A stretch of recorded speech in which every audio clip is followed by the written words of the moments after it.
Prologue, the last breath of 32. The hospital air smelled like antiseptic and regret. Jake Hale stared up at the flickering fluorescent ceiling light, his chest tight with fluid the doctors couldn't fully drain. 32 years old, and his body had already given up on him. Burnout, they called it. Chronic stress, years of skipping sleep, skipping meals, grinding for a corporate job that never cared if he lived or died. He'd spent his 20s chasing the wrong version of success.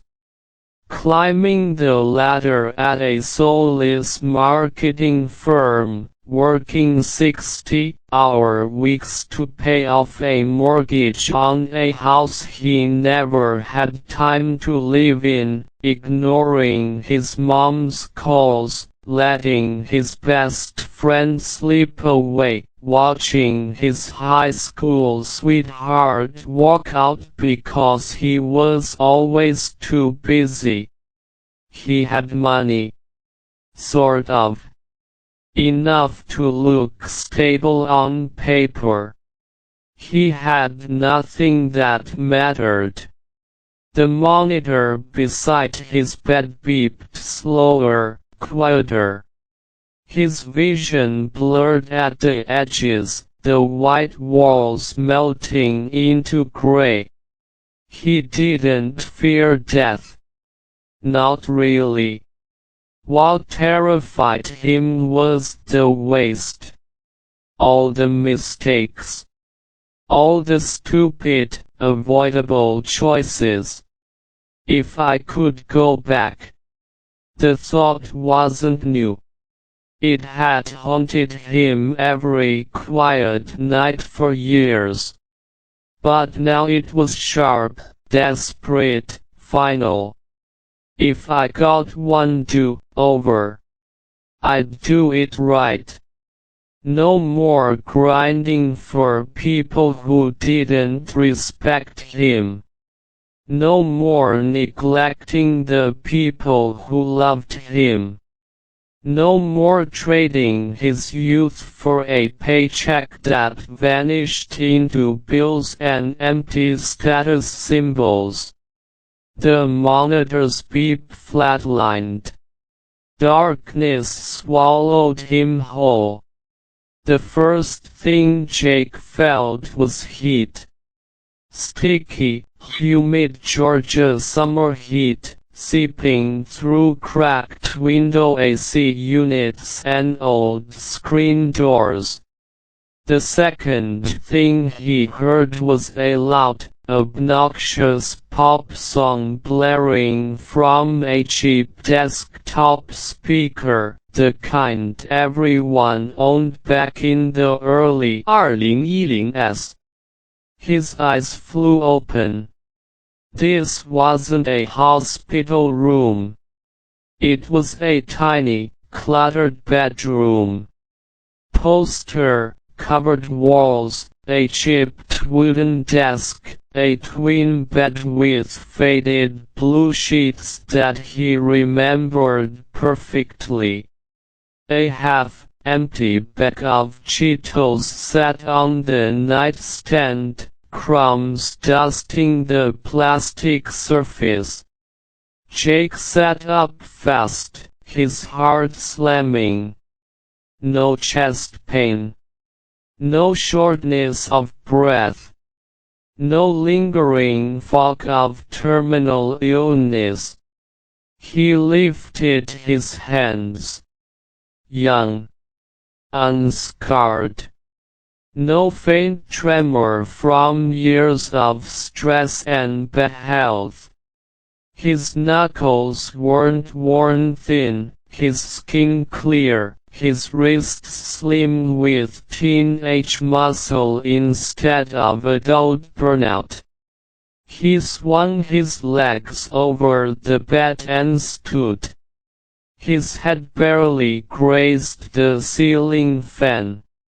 He was shorter again. Lighter. Freer. He stumbled to the mirror taped to the back of his bedroom door and stared. 18 years old. Brown hair messy on top, faint stubble on his jaw, tired but bright hazel eyes. The face of a kid who still thought the world owed him something, who still had every single mistake ahead of him. On the desk, his old laptop glowed awake, the screen displaying a dated Facebook homepage. The date stamp in the corner burned itself into his brain. June 12, 2012. Jake Hale had died at 32.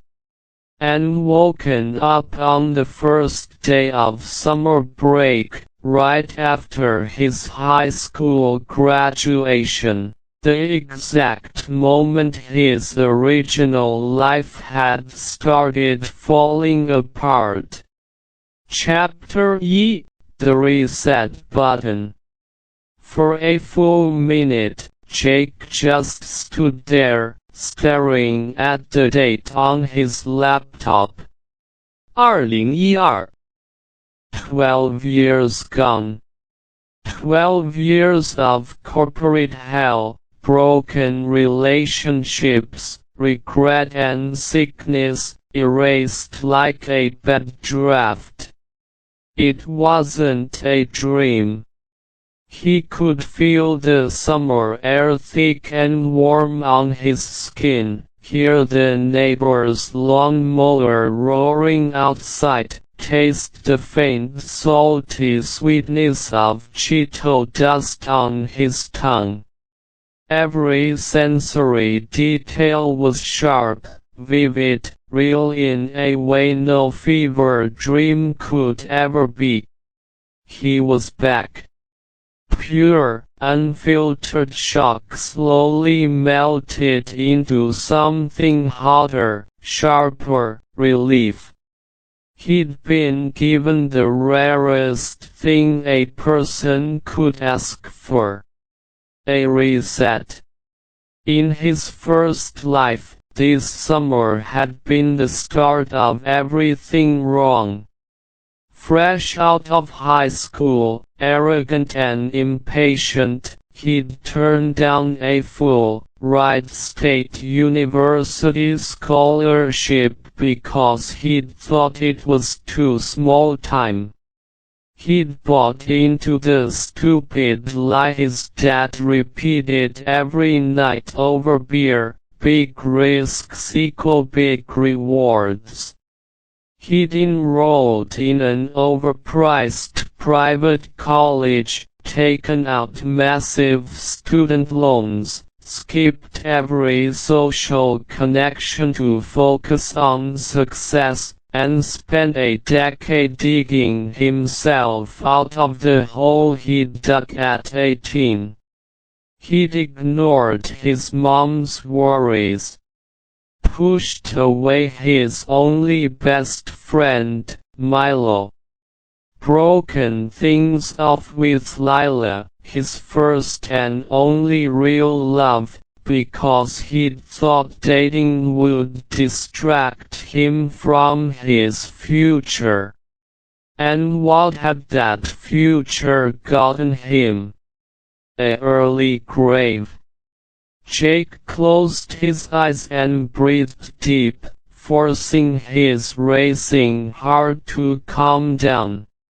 Panic wouldn't help. Shock wouldn't change anything. He was here now. Back in 2012, with 12 years of future knowledge locked in his head. He knew every crash, every boom, every scam, every opportunity the next decade would bring.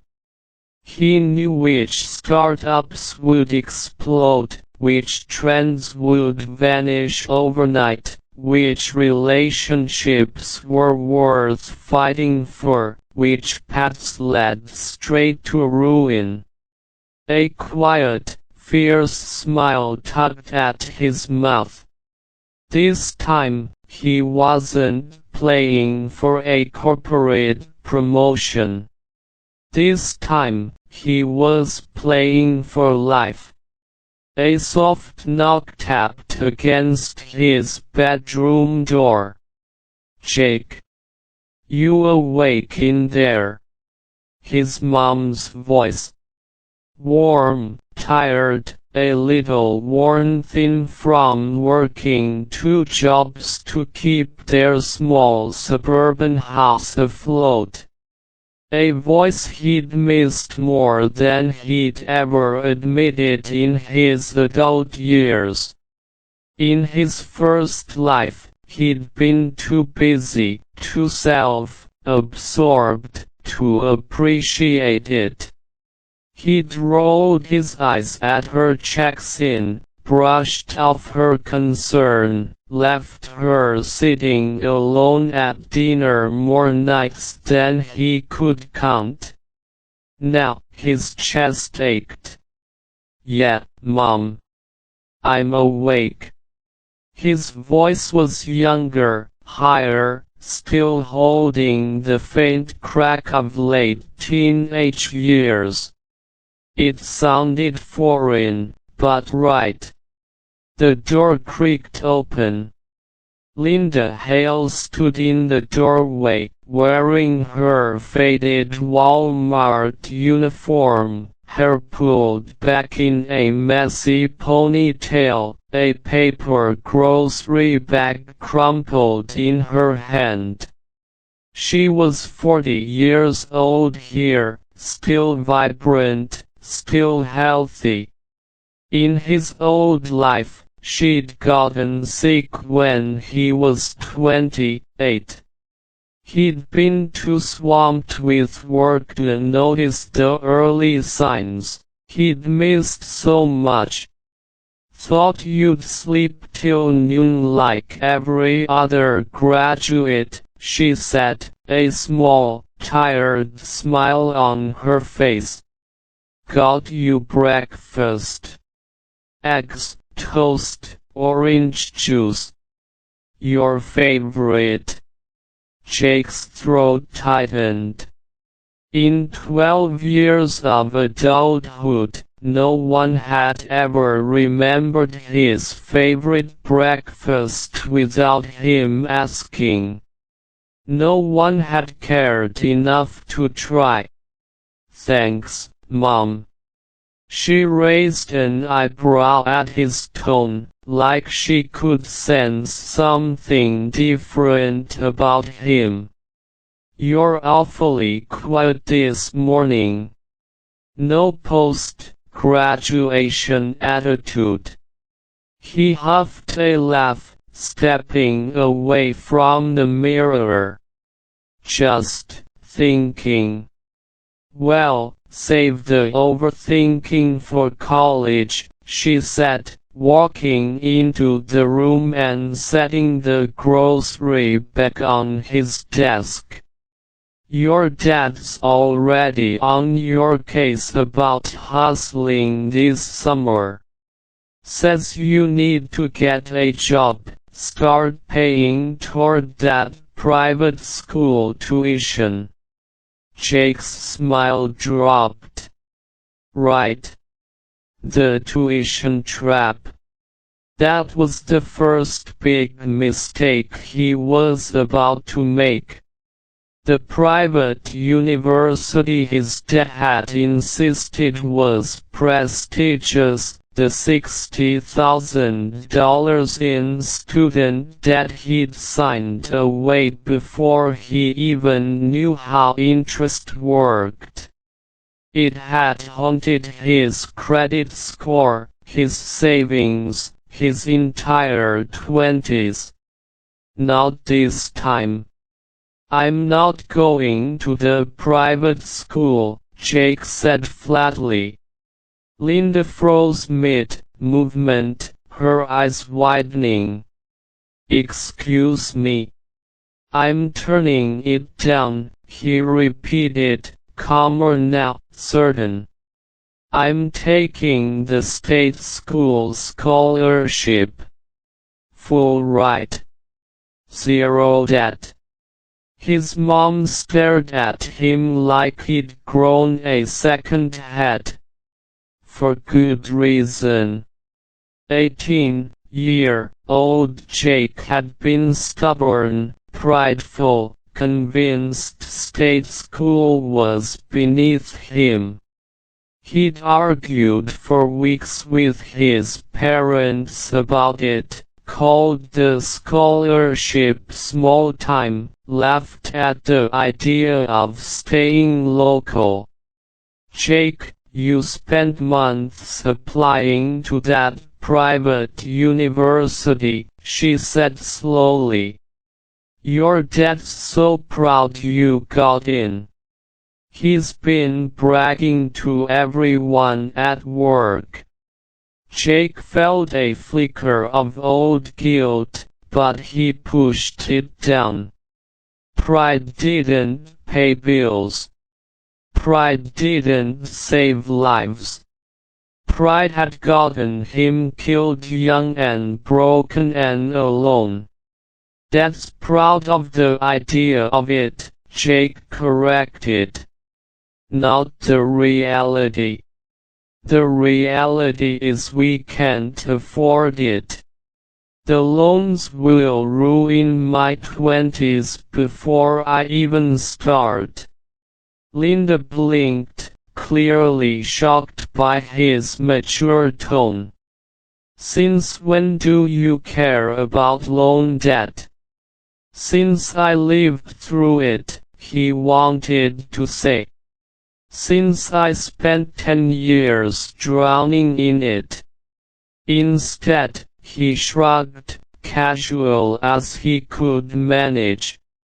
Since I grew up a little. I don't wanna start my adult life in the hole. State school's good. It's more than good enough. His mom studied his face for a long moment, like she was searching for the sarcasm she was used to seeing. When she found none, she exhaled a slow, relieved breath. Honestly, she said softly. I've been terrified of that debt. I didn't want to say anything because I didn't want to crush your dreams. Jake walked over and pulled her into a hug. It was quick, a little awkward. He hadn't hugged his mom casually since high school in his first life, but he held it long enough to mean it. You don't have to worry anymore, he said.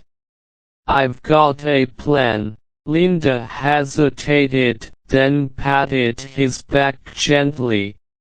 All right, kiddo. I trust you. Just talk to your dad first. He's gonna lose his mind.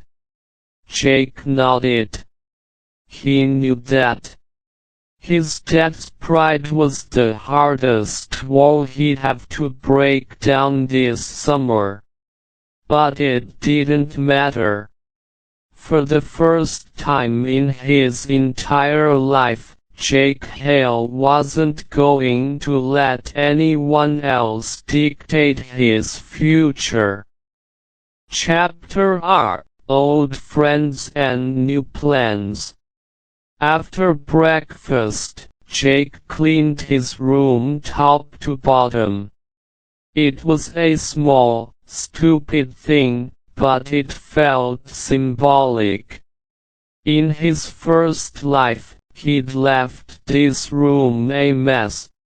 Dirty clothes piled on the floor, junk food wrappers everywhere, unopened mail and forgotten paperwork stacking up until it overwhelmed him. It had been a reflection of his mind back then, chaotic, unorganized, careless.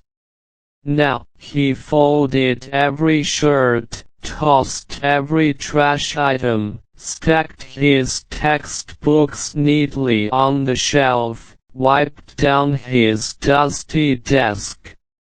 By 10 a.m., the room smelled like lemon cleaner and fresh air.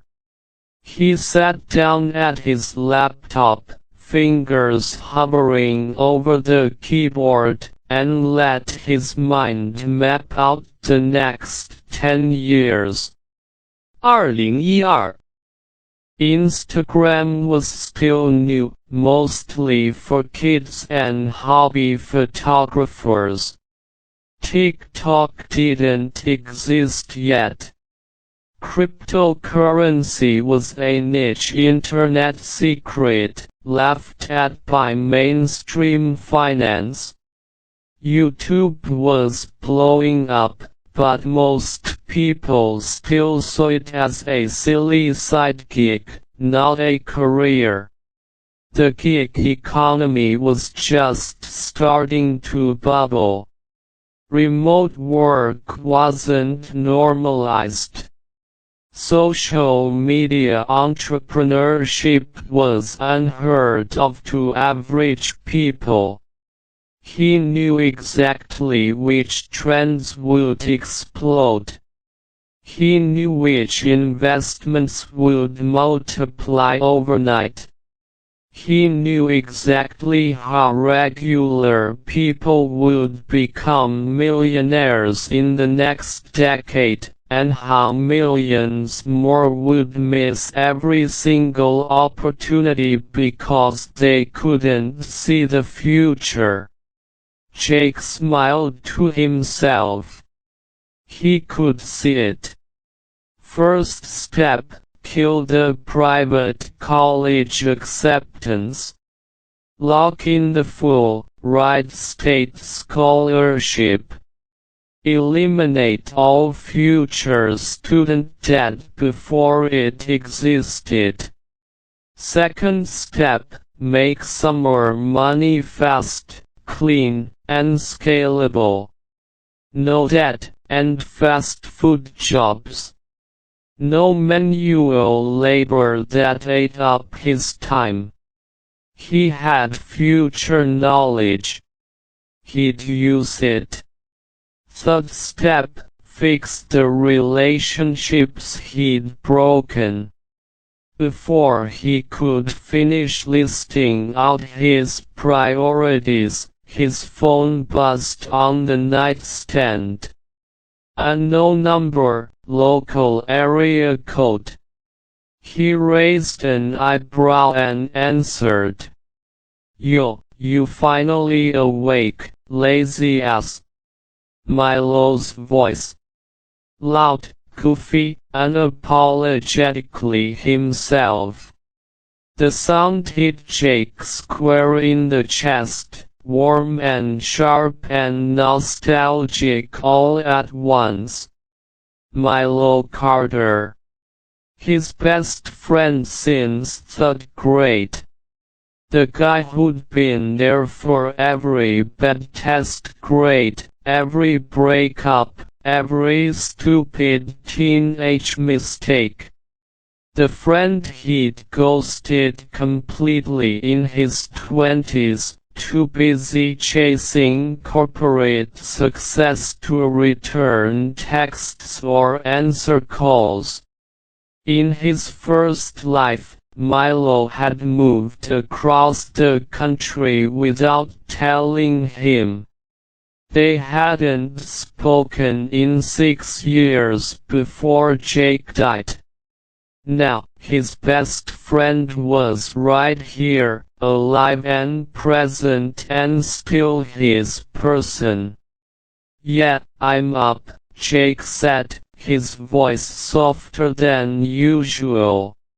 Milo noticed immediately. "Wait, are you sick? You sound weird. Did you party too hard at graduation?" "No, I'm fine. Just thinking." "Oh no," Milo groaned dramatically. "The worst kind of thinking." "All right, shut it down. I'm outside your house. Grab your keys. We're going to the lake." Jake hesitated for half a second. He had plans to research investments, to draft emails to the scholarship office, to map out his entire future before lunch. Then he remembered, in his first life, he'd spent graduation summer buried in college prep and part-time work, never once taking a day off to hang out with Milo. He'd skipped the lake trips, skipped the late-night burger runs, skipped all the stupid, meaningless moments that made teenage summers worth remembering. He'd prioritized productivity over people. "Never again." "Yeah," Jake said, standing up. "I'm coming. Give me 2 minutes. Finally, don't take forever. The sun's perfect, and the lake's empty before the afternoon crowd hits." Jake hung up, slipped on a clean plain tee and a pair of denim shorts, and grabbed his beat-up old sunglasses off his dresser. As he headed for the door, he paused, glancing back at his neat desk and open laptop.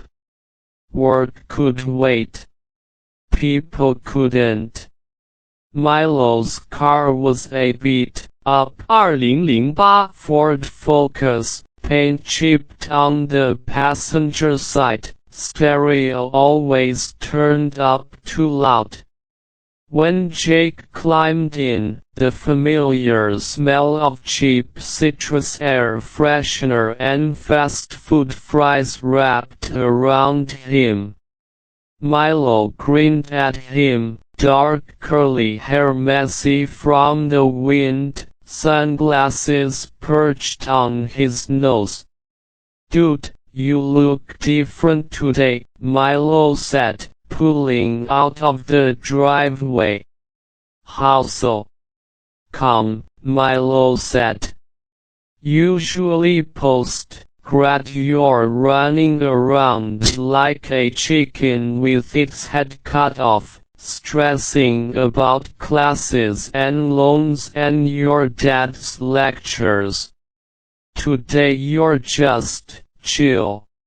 Jake stared out the window at the passing suburban houses, green lawns, blooming summer trees.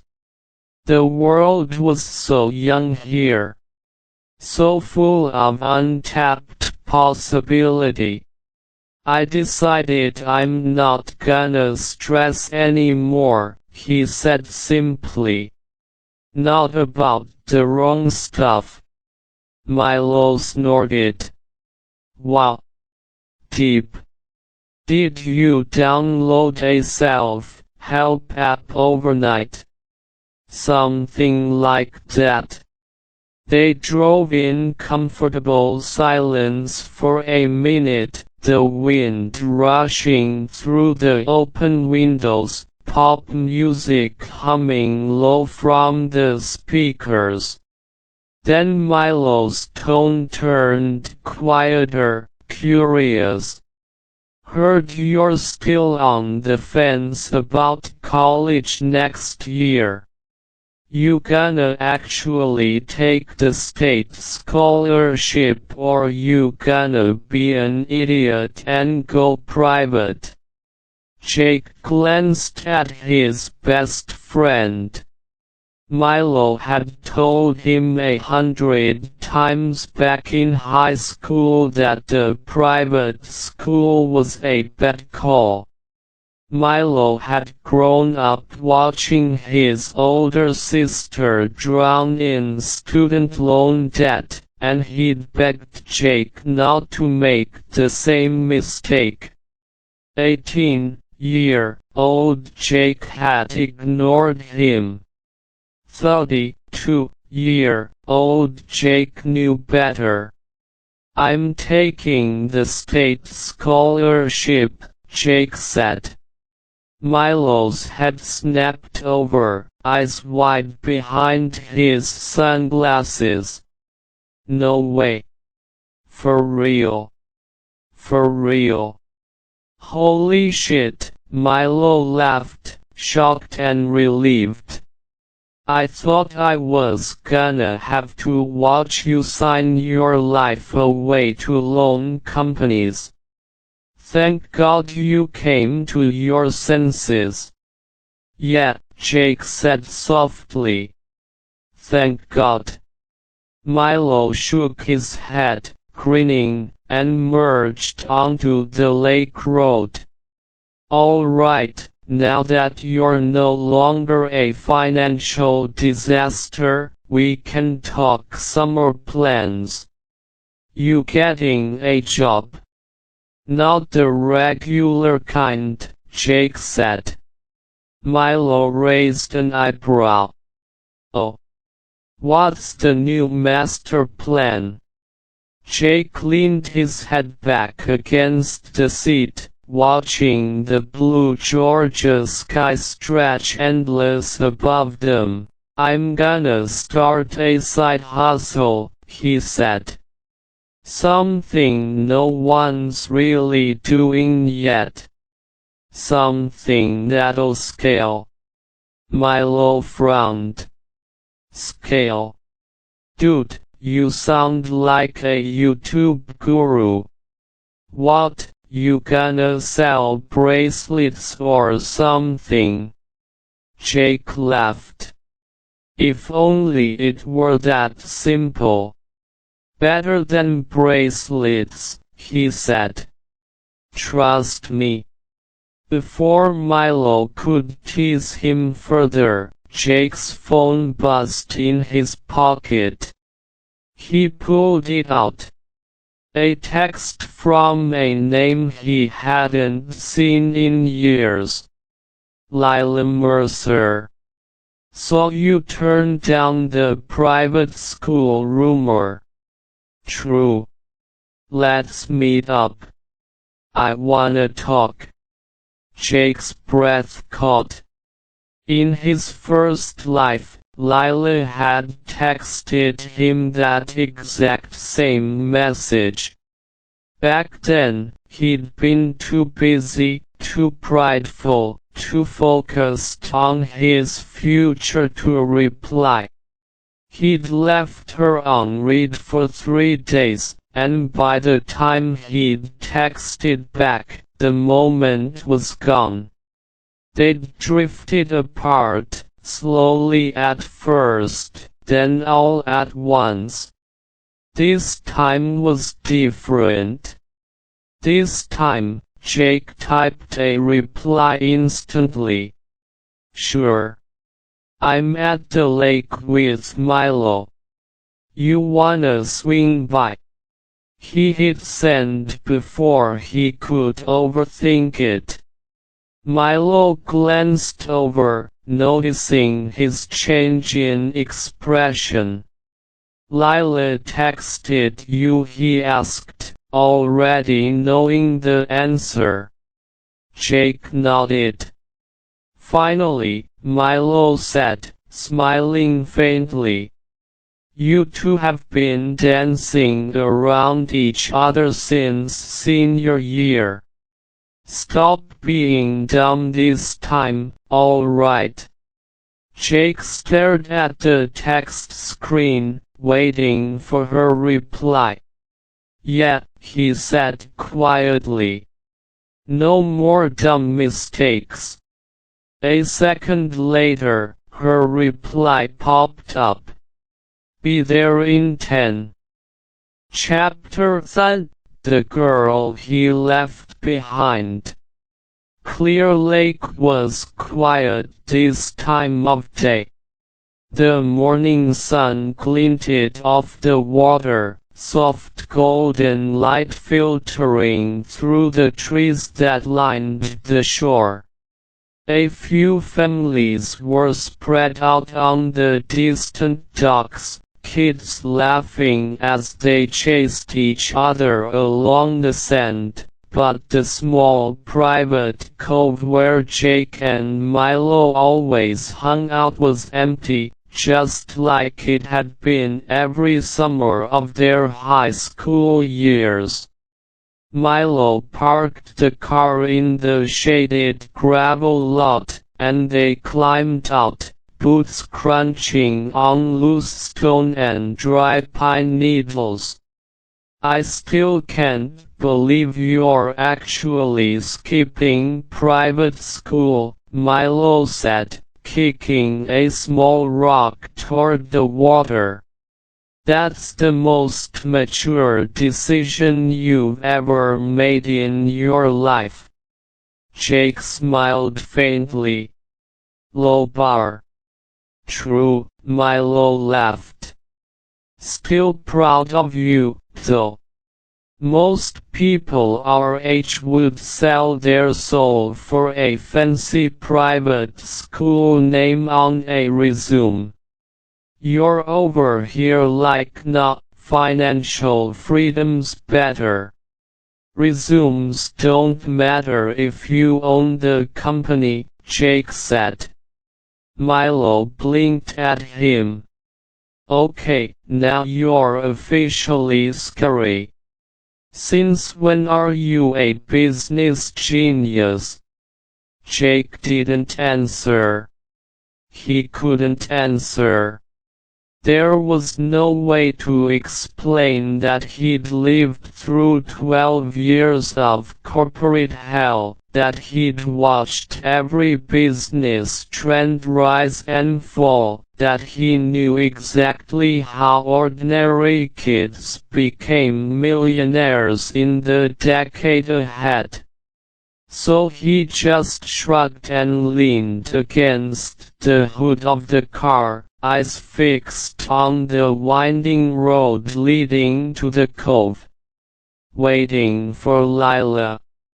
Lila Mercer had been the quiet star of their senior class. Not the loudest, not the most popular, but the kind of person everyone liked instantly. Smart without being arrogant, kind without being a pushover, sharp and funny and unapologetically herself. She'd grown up down the street from Jake, they'd walked to middle school together, survived awkward freshman year together, fallen for each other slow and steady through sophomore and junior year. They'd been perfect, once. Until Jake's stupid ambition had ruined it. In his first life, he'd convinced himself that love was a distraction. That relationships held you back. That success required sacrifice, and Lila was the biggest sacrifice he could make for his future. It was the dumbest choice he'd ever made. He'd spent 12 years regretting it. A white sedan rounded the bend, tires rolling slow over gravel, and Jake's breath hitched. Lila. She stepped out of the car wearing a simple white sundress, hair tied back in a loose braid, sunglasses pushed up into her dark hair. The sunlight hit her face, highlighting the faint freckles across her nose, the soft curve of her smile. 18 years old and breathtakingly alive. No adult stress lines. No quiet sadness. No distance between them yet.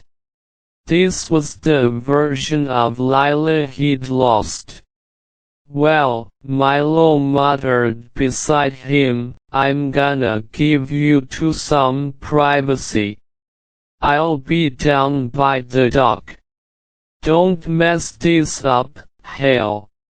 Jake didn't take his eyes off Lila. "I won't." Milo clapped him on the shoulder and wandered off toward the water, leaving them alone in the quiet shade of the oak trees. Lila walked forward slowly, hands tucked into the pockets of her dress, her gaze steady on his face. "You actually did it," she said, stopping a few feet away. "Did what?" "Turn down the private school." She tilted her head slightly, studying him. "Everyone said you were too proud to stay local. That you'd take the debt just to say you went somewhere fancy." Jake huffed a quiet laugh. "I was stupid enough to believe that once." Lila's expression softened. "What changed?" The truth hovered on his tongue. "I died and came back. I lived a whole life of regret. I know exactly what happens if I make the old choices." He couldn't say that. Instead, he said the simpler truth, the one she could understand. "I realized pride isn't worth being broke for a decade," he said. "Or worth losing the people I care about." Her eyes widened slightly, like she hadn't expected that answer. Like she'd been ready for the old Jake, defensive, arrogant, always focused forward and never present. "That's mature," she said quietly. "Trying to be." A small, hesitant smile tugged at her lips. "You've been different lately. Quiet. Thoughtful. Everyone's noticed." Jake stepped closer, closing the small gap between them. The summer breeze carried the faint scent of her vanilla lotion, a memory so strong it made his chest ache. "I've had a lot to think about," he said. "A lot of mistakes I don't wanna repeat." Lila's smile faded a little, turning serious. "You mean us?" Direct. Honest. Typical Lila. In his first life, he'd dodged this question. He'd hidden behind excuses, behind college plans, behind fake busyness. He'd let her wonder, let her out, let her walk away confused and unvalued. Not this time. "Yeah," Jake said firmly. "I mean us." He paused, choosing his words carefully, speaking slow and sincere, no teenage awkwardness, no adult cynicism, just pure, unfiltered truth. Last year, senior year, I pulled away from you. I told myself I was focused on my future, that I couldn't be distracted. But the truth is I was an idiot. I thought success meant doing everything alone. I thought love was something you put off until later. He held her gaze, refusing to look away. Later never comes, Lila. That's the thing no one tells you. You put off the good stuff now, and one day you wake up and it's gone. Lila stared at him, her eyes shining faintly, quiet emotion swirling in them. She didn't speak for a long moment, just let his words sink in. "Jake," she said finally, softly, "what are you saying?" He reached out, gently brushing a strand of loose hair behind her ear, his touch light, careful, reverent. "I'm saying I don't wanna put this off anymore," he said. "I don't wanna put you off anymore. I messed up before. I won't mess it up again." Her breath hitched. For a second, Jake feared he'd gone too fast, been too intense, scared her off with his adult perspective crashing into their teenage timeline. Then Lila lifted her hands, rested them lightly on his chest, and smiled a real, bright, unguarded smile he hadn't seen in 12 years. "Good," she whispered. "Because I've been waiting for you to grow up." Jake laughed, quiet and relieved, and pulled her into his arms. She fit perfectly against him, like no time had passed at all. In his old life, he'd spent years lonely, chasing success to fill the empty space she'd left behind. In this new life, he was finally starting right here, right now.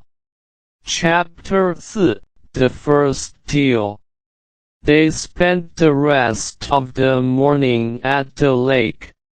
Milo joined them eventually, and the three of them fell back into their old easy rhythm, joking, bickering, skipping stones across the water, talking about nothing and everything all at once. No college stress, no future panic, no regret hanging over their heads. It was the perfect summer day Jake had never gotten to enjoy in his first life. By early afternoon, the heat had climbed high enough to chase them off the water. They packed up their stuff, piled back into Milo's car, and headed toward town for burgers and milkshakes at their old favorite diner. As they drove, Jake's mind split evenly between the present joy and future plans. He'd fixed two of his biggest mistakes already. He'd erased his student debt before it existed. He'd pulled Lila back before they drifted apart. He'd reconnected fully with Milo, no more distance, no more ghosting. Now he needed to fix the money part. In 2012, the internet was still wide open for new creators. YouTube was dominated by amateur creators, no corporate oversaturation, no algorithm paywall hell like the future. Social media editing was a niche skill most people didn't possess. Small businesses had zero clue how to market themselves online. Jake knew exactly where to start. Local business social media management. It sounded boring on the surface, but it was the perfect beginner side hustle. Low startup cost, high demand, scalable infinitely. Every small-town restaurant, boutique, auto shop, and gym needed online presence, but none of the owners knew how to build it. They were too busy running their businesses to learn social media. Jake could do it for them. He knew the future algorithms, the future trends, the exact posting schedules and content types that would blow up local engagement years before anyone else figured it out. It was easy money. Fast money. And it would build him a legitimate business foundation before he even stepped foot on a college campus. "You're overthinking again," Lila said softly from beside him. Jake glanced over. She was sitting close to him in the back seat, shoulder pressed to his, eyes watching him knowingly. "Sorry," he said. "Just planning." "Plan less, live more," Milo called from the driver's seat. "It's summer, man. Take a break." Jake smiled but didn't argue. He could do both. He could live fully in the moment and build his future at the same time. That was the whole point of the second chance.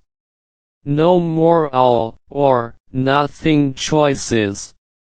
No more sacrificing happiness for success. They pulled into the diner parking lot, and as they climbed out of the car, Jake spotted it. A handwritten "Help Wanted" sign taped to the diner's front window. Social media help needed. No experience required. We'll negotiate pay. Jake froze. It was perfect. Too perfect. In his first life, this diner had gone out of business 2 years later. The owner, a nice older lady named Ms. Kathy, had been crushed by falling sales and competition from the new chain restaurants downtown. She'd never understood why her regulars stopped coming, never realized her business had vanished from online searches and social feeds. He could save her business. and launch his own hustle at the exact same time. You gonna stand there staring all day, or are we gonna eat Milo? Teased. I'm gonna talk to the owner first, Jake said. Lila raised an eyebrow. About what? About a job. Ms. Kathy was behind the counter, wiping down mugs, when Jake walked inside. She was in her late 50s, warm and round-faced, silver hair pulled back in a neat bun, the kind of woman who remembered every regular's order. She looked up and smiled. Jake Hale. Haven't seen you in here since graduation. How's summer treating you? Pretty good, Jake said. Saw your sign outside. You're looking for social media help. Her smile faded into a tired sigh. I sure am. My grandkid set up a Facebook page for me last year, but I don't know the first thing about posting ads, any of it. My sales keep dropping, and everyone under 40 finds restaurants online now.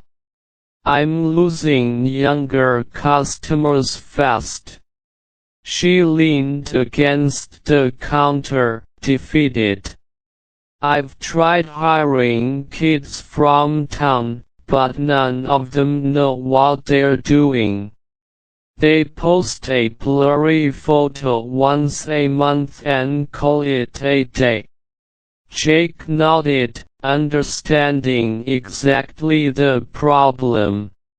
Amateur posting didn't move the needle.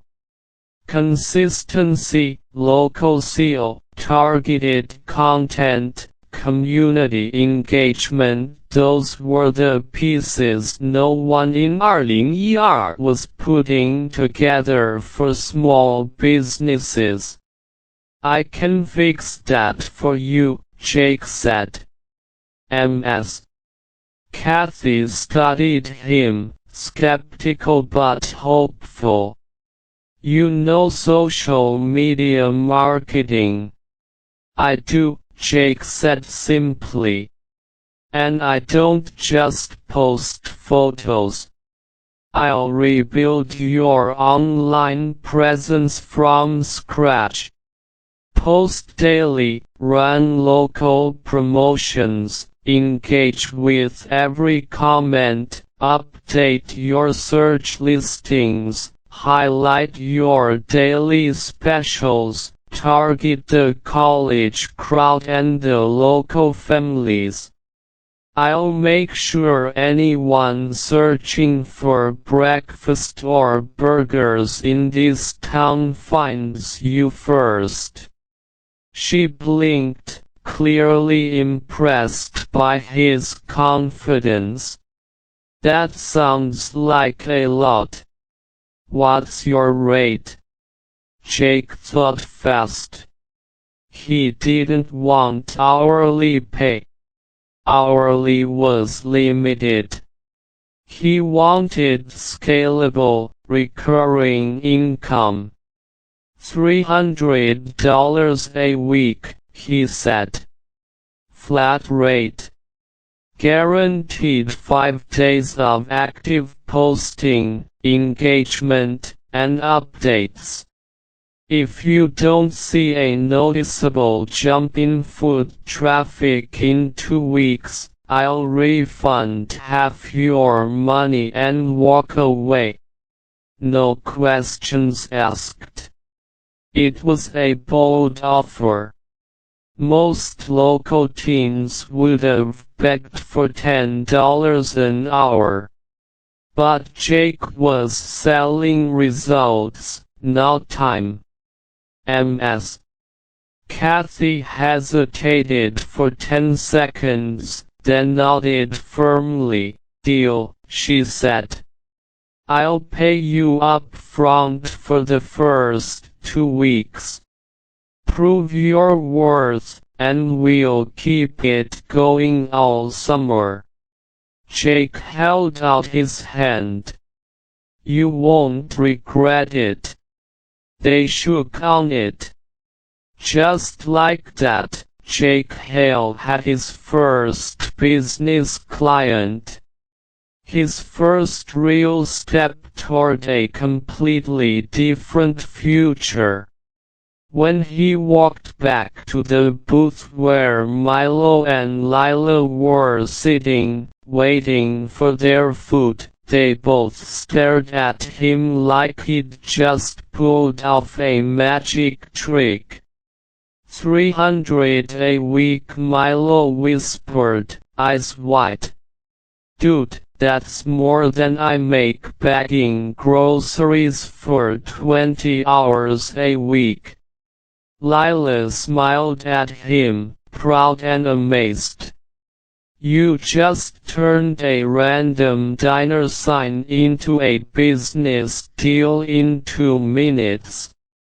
Jake slid into the booth, grinning, finally feeling the rush of his second chance click into place. "Just the start," he said. And it was. By the end of summer, he'd have a roster of local business clients. By fall, he'd be running a fully functional marketing side hustle while attending college debt-free. By 20, he'd be financially independent. No burnout. No regret. No wasted years. This time, he was building success the right way. Chapter E, Empty Suite. The rain hit the Los Angeles pavement sideways, sharp and cold, the kind of downpour that scrubbed the neon off the storefronts and turned every street reflection into a blurred bruise. It was 晚上11点47分 Pacific Standard Time. The city's usual low hum had shrunk to wet tires hissing on asphalt and distant sirens, faint enough to feel like background noise. Detective Cole Hayes parked his unmarked Taurus at the curb, 2 wheels bumping the gutter. He cut the engine, and the sudden silence was loud. Water streaked the windshield, warping the glow of the apartment building's lobby lights. He sat there 3 extra seconds, hand loose on the wheel, watching rain streak down glass. 38 years old. 10 years in major crimes, 6 of them right here in downtown LA. He'd learned not to rush the quiet before a scene. The body doesn't care if you're early. The evidence doesn't wait for your focus. His radio crackled on the passenger seat. Unit 47, Scene Secure. No entry prior. Building maintenance found the victim during a routine check. 3rd floor, Suite 308. Hayes picked it up, thumb hovering over the talk button. Hayes en route. ETA 1 minute. Any visible signs? Clean exterior. No forced entry from the hall. Patrol says door was unlocked, ajar. Lights off inside. He grunted. Unlocked doors never meant good news. Either the victim knew their killer, or the killer wanted to walk in and out like they owned the place. Copy. Hold perimeter. No one touches anything. He clipped the radio back to his belt, grabbed his rain jacket, and stepped out into the downpour. The cold bit through his shirt instantly. He hunched his shoulders, crossed the sidewalk, and nodded at the two uniformed officers standing under the building's overhang.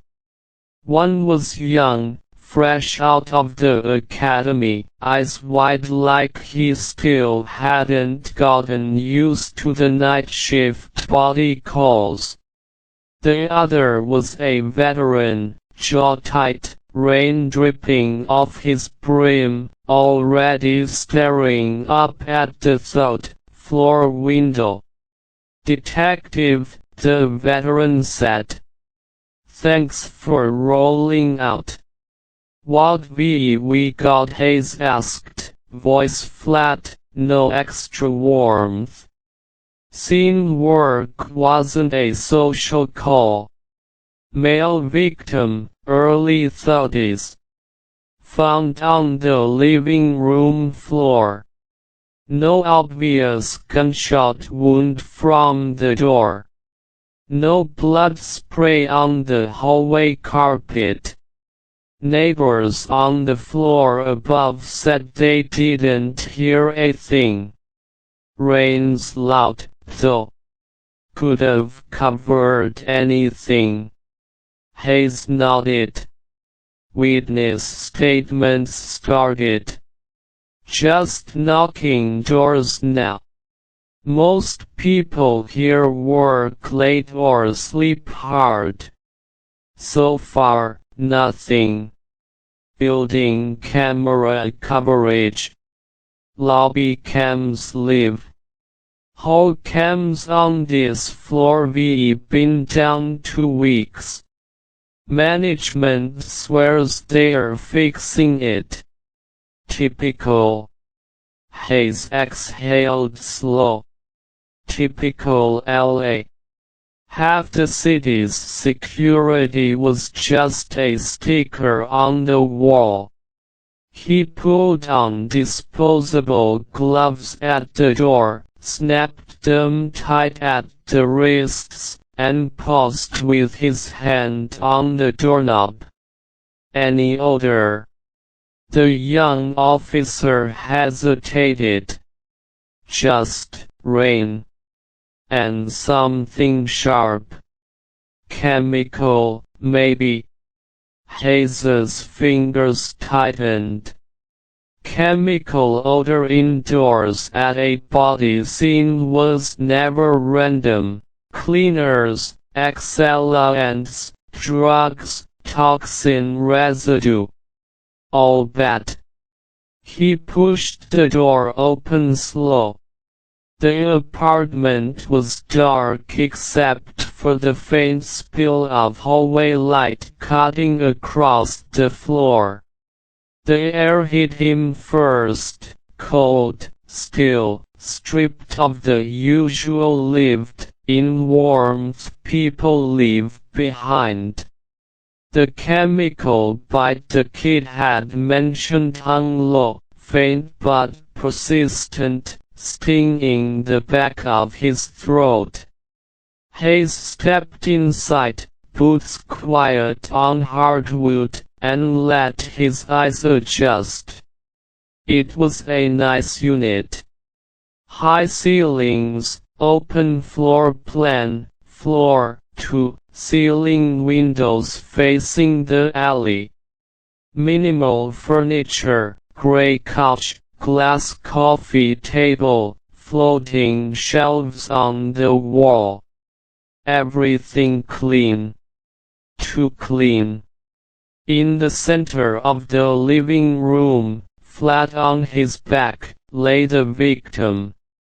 Male, Caucasian, dark hair neatly styled, dress shirt buttoned all the way up, slacks pressed. No shoes. Socks pristine. He looked like he'd come home from a formal event, paused mid-step, and dropped. No struggle. No twisted limbs. No overturned furniture. Hayes moved forward slow, scanning every inch before he got close. He'd taught himself the habit years ago, look wide before you look close. Let the room tell its story before you fixate on the body. The coffee table held a single glass. Empty. No water ring. No fingerprint smudges visible to the naked eye. The kitchen counter was spotless.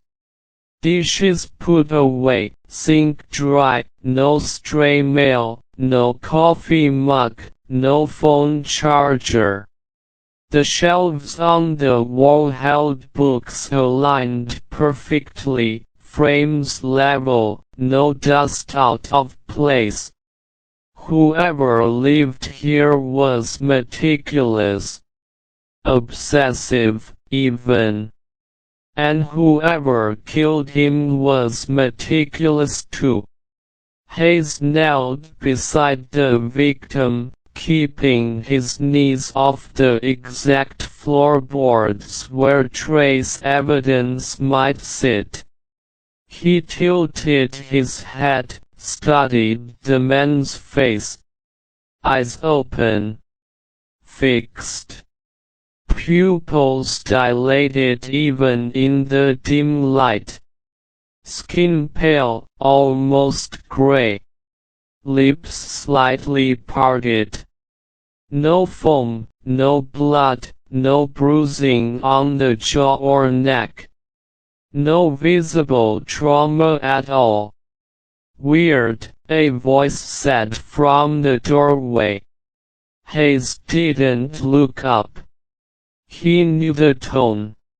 Sharp, curious, unimpressed by the dramatic, always chasing the detail everyone else missed. "You're late, Torres," he said. "Traffic's underwater."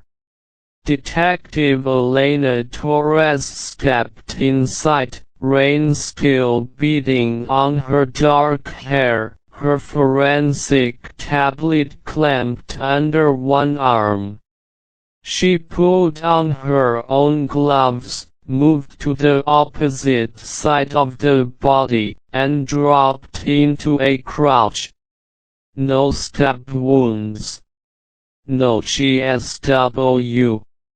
No blunt force pattern I can see from here. Nope. "Odors off," she said, sniffing once, professional, not hesitant. Not bleach. Not ammonia. More industrial.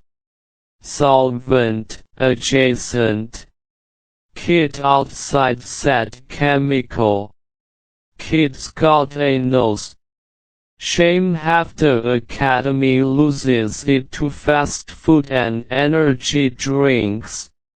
Torres leaned in slightly, eyes sweeping the victim's neck, wrists, ankles. No restraint marks.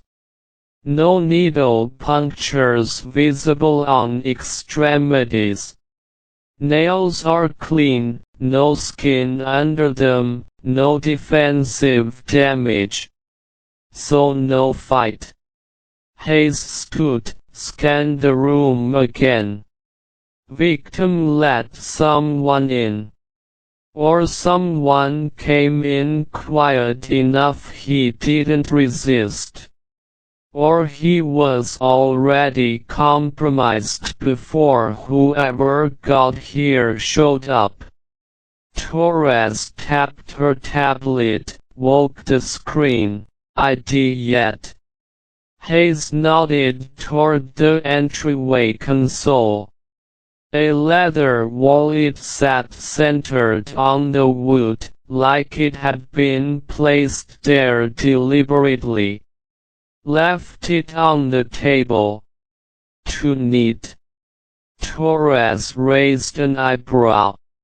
Robbery's off the board then. Yeah.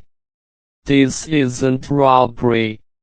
Robbers don't tidy up.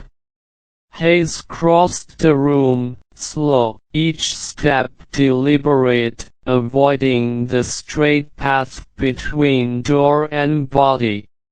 He picked up the wallet with two gloved fingers, flipped it open.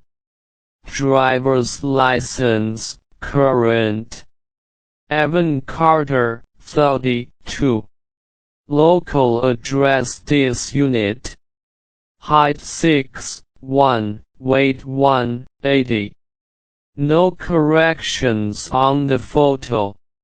Clean, cut, calm expression, the kind of guy who looked like he paid his taxes on time and never parked illegally.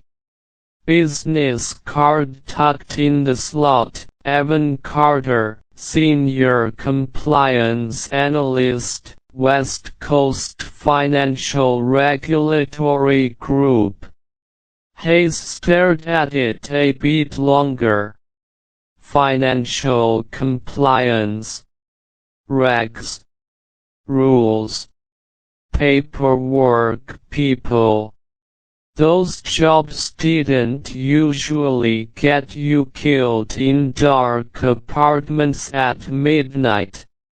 Financial analyst, Hayes said, handing the wallet to Torres. Compliance site. Torres scanned the cards, the cash full fold. No missing bills, then tucked the wallet into an evidence bag. White collar usually means blackmail, fraud, witness retaliation. Someone didn't like his reports.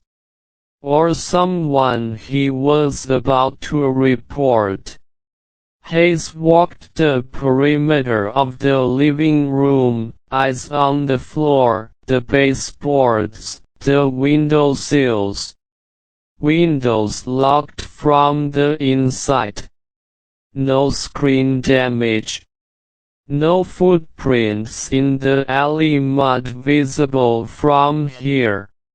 Door unlocked, no forced entry, Torres added. Known killer or trusted visitor. That's our starting point.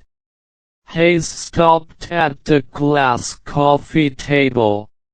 The single empty glass sat centered, precise, like every other object in the room. He was drinking something, Hayes said. Water, liquor, whatever. Only one glass. No second glass, no bottle, no can. Guest didn't drink. Torres frowned. Rude. Or intentional. Didn't leave trace. Hayes knelt again, looked at the victim's mouth. No residue on lips I can see. But the talks will tell us more.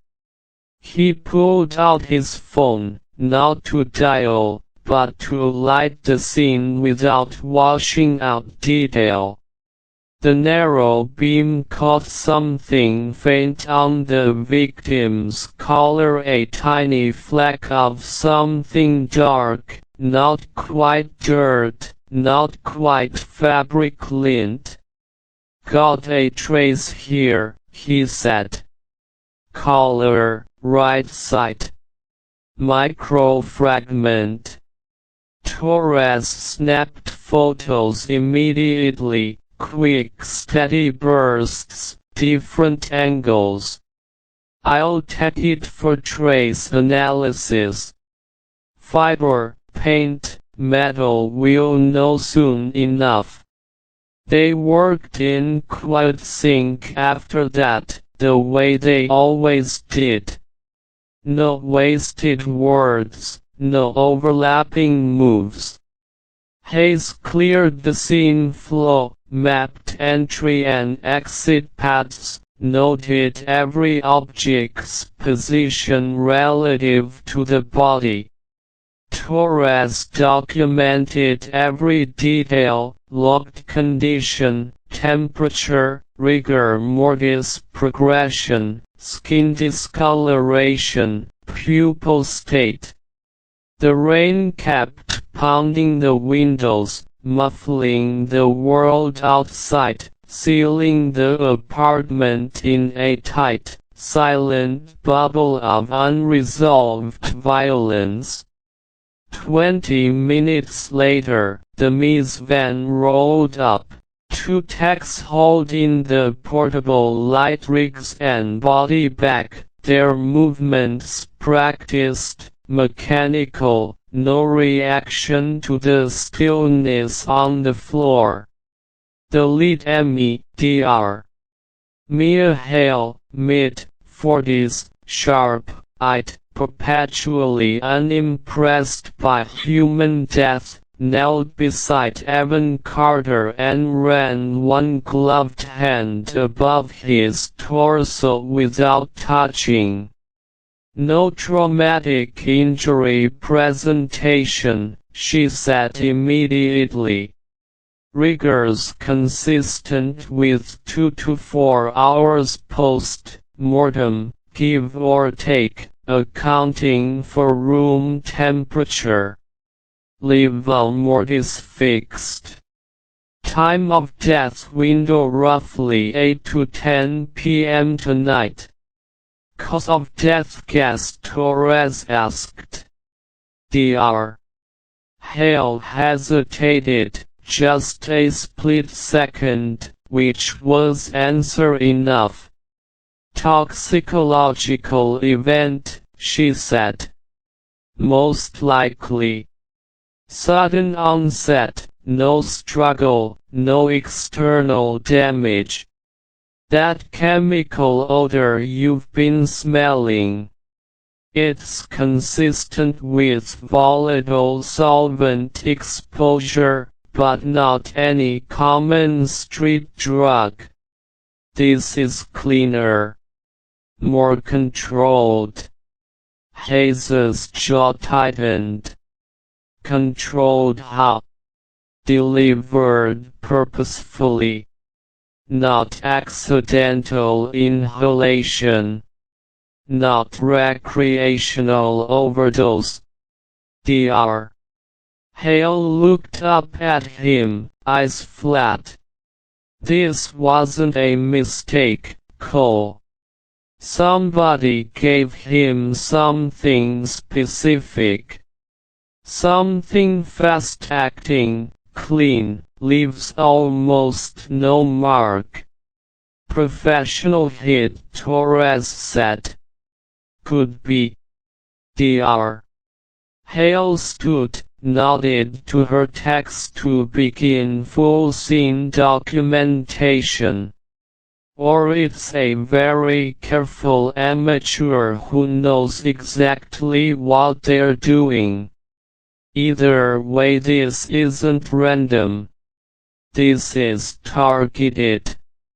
Hayes stared at Evan Carter's still face, the empty calm of it, the way the man had died in his own immaculate living room, surrounded by perfect order, killed by something invisible. Targeted. Clean. Controlled. Words that didn't belong on a street homicide sheet. He turned back to the room, let his gaze drift over the aligned books, the level frames, the spotless counters, the single-centered glass.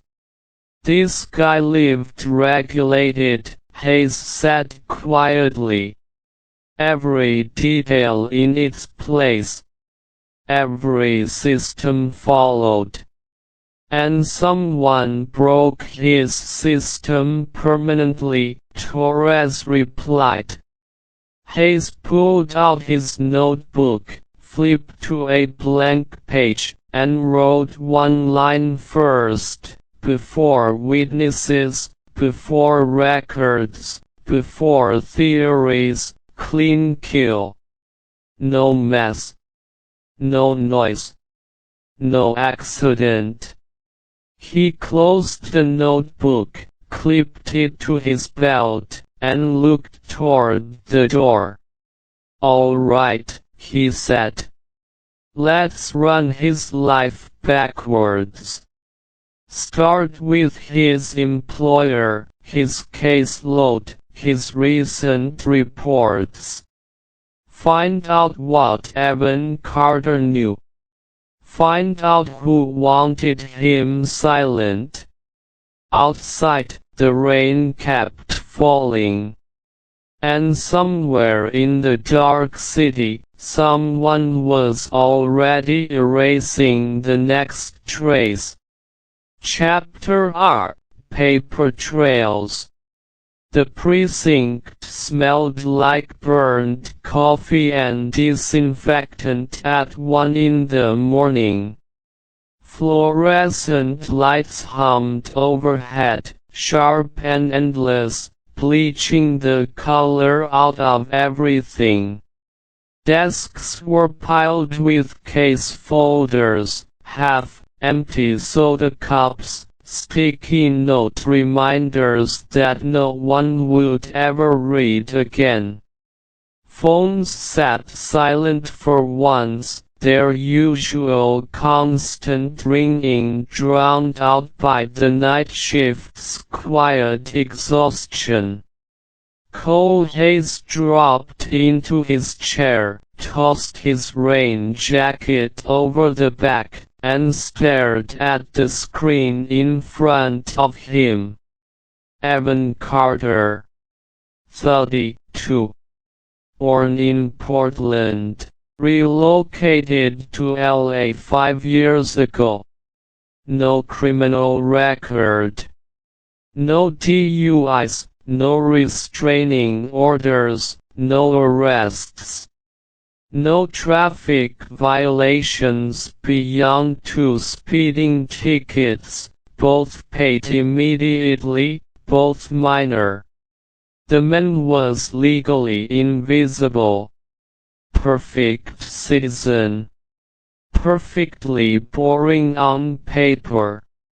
Too boring for a clean professional hit. Torres pulled up beside his desk, dropped a stack of printed records down with a soft thud, and sipped from a cold coffee cup. Her dark hair was still slightly damp at the ends, her eyes sharp despite the hour. I pulled his employment history, she said. West Coast Financial Regulatory Group. Full-time senior compliance analyst for 4 years. Before that, regional audit work up north. Clean performance reviews. No disciplinary action.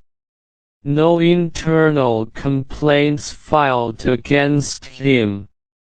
Guy followed every rule. Hayes scrolled through the digital file, skimming the dry corporate language. Audits, compliance checks, regulatory reporting. He's the person who makes sure other people don't cheat the system. People hate those guys. Torres flipped a page. Quiet hate, though. Corporate hate usually ends with a firing, not a midnight apartment kill. Hayes leaned back in his chair, stared at the ceiling a second. Depends on what he found. He tapped the screen, pulled up Carter's recent case assignments. The system listed them by case number, generic titles, regional compliance review, institutional audit, cross-firm transaction oversight. All vague. All intentionally meaningless to anyone outside the department. These titles tell us nothing, Hayes said. We need the actual reports. The names. The firms he was auditing lately. I put in a request for internal records. Torres checked her watch. Corporate legal drag their feet. They hate releasing audit docs to police. Says it exposes client privilege, ongoing investigations, blah blah. Tell them we have a debt analyst. Hayes's tone was flat. Privilege doesn't apply when there's a homicide victim on the table. Torres nodded, already typing the follow-up email. On it. Next of kin. Parents deceased. One sister, lives in Seattle. No spouse. No kids. Hayes sighed. I'll call her in a few hours. Wait for daylight. Nobody needs a death call at 2 a.m. Torres paused. Girlfriend. Dating history. Socials are sterile. No recent public relationships. No frequent text posts, no trouble with anyone consistent. His apartment had 0 personal photos on display. No couple frames, no vacation shots, nothing. Lonely life, Torres said. Controlled life, Hayes corrected. Big difference. Lonely is accidental. This looked intentional. He thought again of the aligned books, the level frames, the spotless kitchen, the single-centered glass. Evan Carter had structured his world to eliminate chaos. To eliminate variables. And variables had still found him. A knock sounded at the desk edge. A uniformed officer stood there, holding a manila envelope, expression tight. Detective. We finished the initial walkthrough of Carter's vehicle. It's parked in the building garage. Hayes looked up. Anything. Clean exterior. Interiors spotless. No loose receipts, no trash, no random items. Glove box has registration, insurance, spare tire info. Nothing out of place. The officer hesitated. One thing, though. Dash cam's missing. Hayes's focus sharpened. Missing. Mounting brackets still there. Wires cut clean behind the dash. Not ripped out. Cut. Deliberate. Torres straightened in her chair. Somebody removed it after he parked. Or he removed it himself before he came home. If he removed it, Hayes said, he had a reason not to record his drive.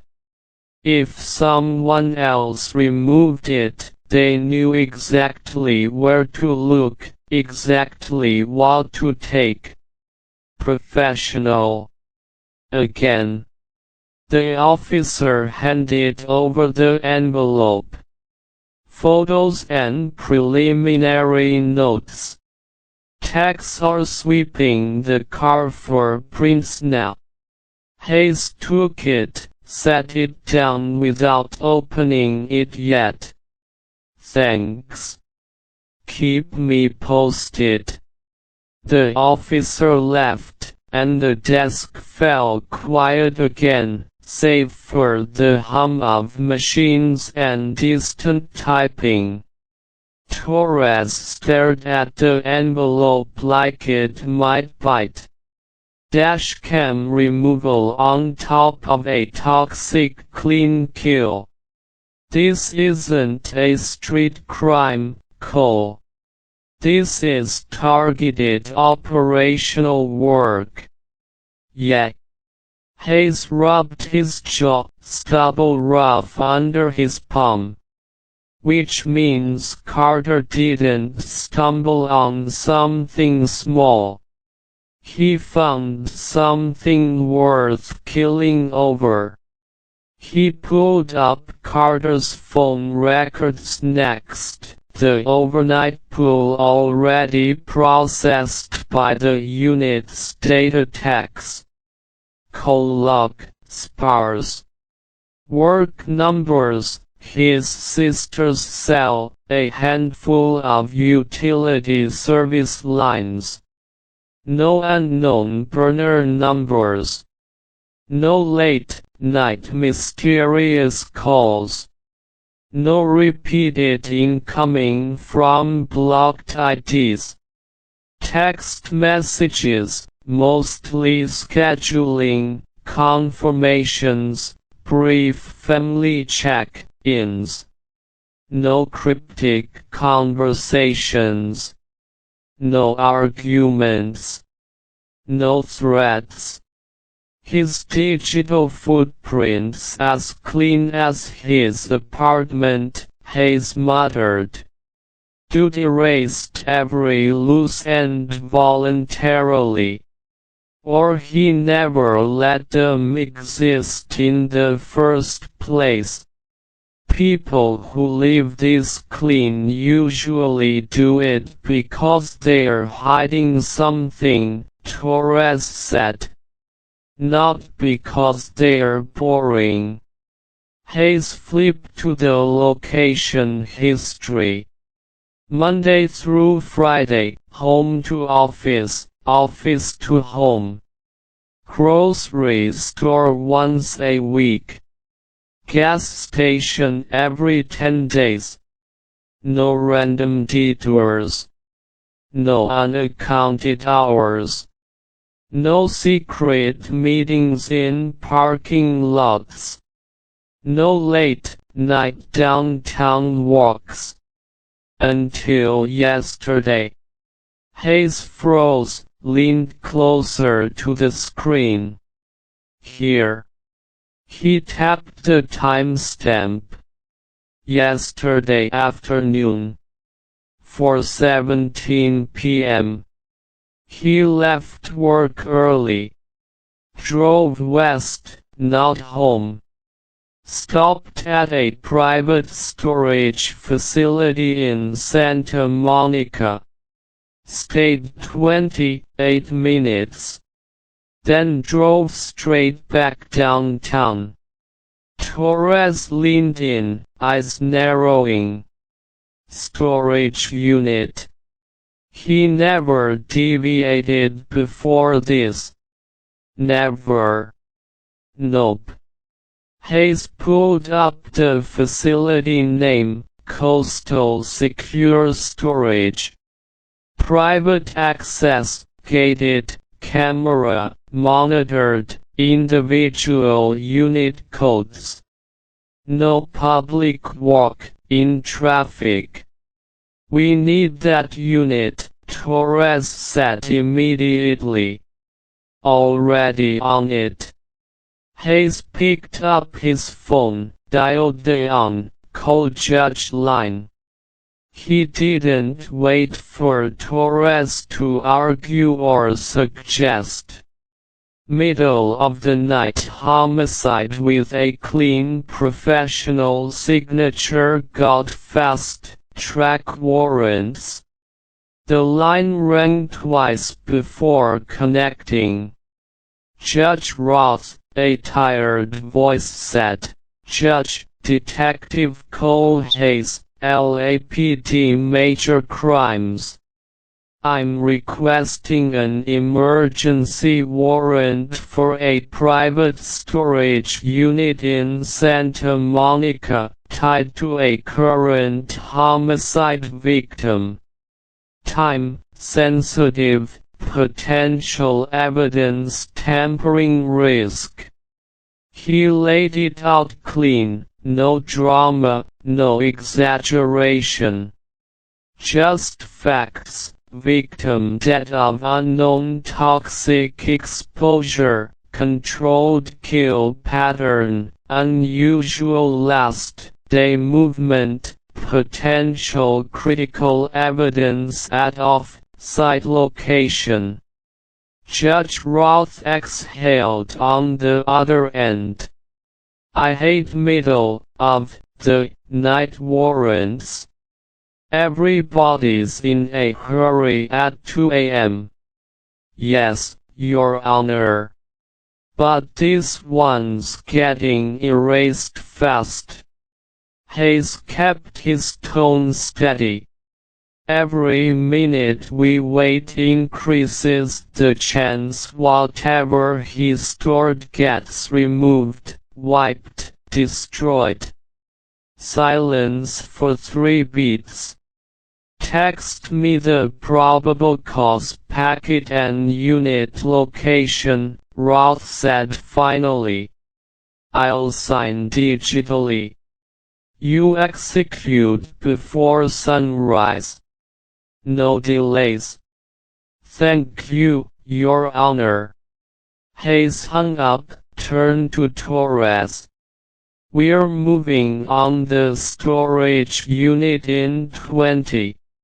Torres was already grabbing her bag, closing tabs, securing their case files. I'll alert forensics to meet us there. Bring trace kits, digital recovery gear, full sweep setup. Do it. Hayes stood, grabbed his keys. Whatever Carter hid in that unit is the last messy thing he allowed in his perfect life. And it's probably why he's dead, Torres finished. They headed for the door, the precinct's quiet hum fading behind them. Outside, the rain had slowed to a drizzle, the sky still black, the city still hidden behind wet dark glass. One detail lingered in Hayes's head, unshakable, looping quiet. Evan Carter had lived a life without loose ends. which meant the killer hadn't come for a random mistake. They'd come for the one secret Carter had kept. And they'd come very prepared. Chapter 3 Locked Box. Coastal Secure Storage sat tucked off a quiet Santa Monica side street, behind a row of low-rise office buildings, invisible from the main road. Tall fencing topped with razor wires surrounded the property. Floodlights blazed bright white across the asphalt lot, turning every puddle into a mirror. It was 3:15 a.m. No civilians. No traffic. No noise but the distant ocean wind, sharp and salty, cutting through the residual damp of the rain. Hayes parked at the gate, flashed his badge at the night security camera, and waited. The speaker crackled to life after a moment. "State your business. LAPD major crimes. Warranted search. Open the gate." A short pause, then the gate rumbled inward, slow and mechanical. Torres glanced out the window as they rolled through. Private storage with after-hours security, razor wire, individual coded units. "This isn't the discount public storage down the street." "No." Hayes pulled into an empty spot near the back row of units, killed the engine. "This is for people who want their secrets locked up tight." They stepped out into the cold wind. Two forensic techs were already there, then parked nearby, gear bags unloaded, waiting by the unit row. They nodded as Hayes and Torres approached. "Unit number 1 tech asked, 14B. Hayes gestured down the row. "Last one on the right." They walked slow, boots crunching on damp gravel. Every unit door was steel, uniform gray, identical. No markings, no stickers, no personal tags. Anonymous boxes for anonymous things. Unit 14B's lock was heavy, duty brass, high security pick, resistant. No scratches, no prying marks. Untouched. Torres knelt, shined her light along the doorframe edges. No tampering. No forced entry attempts. Whoever knows about this unit hasn't tried to get in yet. Or they already got what they wanted and locked it back up clean, Hayes said. Torres looked up. Optimistic as always. Realistic. Hayes nodded to the text. "Open it." The lead tech stepped forward with a hydraulic lock cutter, positioned the tool steady, and applied pressure. The lock gave with one sharp, clean snap. The door creaked open inward. Darkness breathed out of the space, cool and dry, sealed air undisturbed for weeks, maybe months. Hayes stepped up, held his flashlight low, and swept the beam inside. Empty. Almost empty. The unit was 10 by 10, concrete floor, bare walls. No furniture, no boxes, no stacked belongings. Nothing you'd expect from a personal storage space. Only one object sat in the exact center of the floor. A single black hard shell case, locked, unmarked, no logos, no serial numbers visible. Torres's voice dropped quiet. That's it. That's all he left here. Hayes stepped inside slow, careful not to cross any potential trace perimeter. 28 minutes inside this facility, and he only dropped off one thing. The techs moved in methodically, laying down floor covers, setting up portable lights, prepping dusting kits and fiber collection tools. They photographed the unit empty first, every angle, every wall, every corner, before touching anything. Procedure first. Always. Once the baseline documentation was complete, Hayes knelt beside the case. It was professional-grade, military-style reinforcement, impact-resistant, waterproof. The kind built to protect contents, not store old clothes. No keyhole visible, he noted. Combination lock system. Torres leaned in. He's the only one with the code. And he's not here to give it. We don't need him. Hayes nodded to the techs. Forensic breach. Preserve locking mechanism, preserve surface prints, no destructive over-cutting. Copy. The techs went to work slow, precise, using thin precision tools to bypass the combination dials without smashing the casing.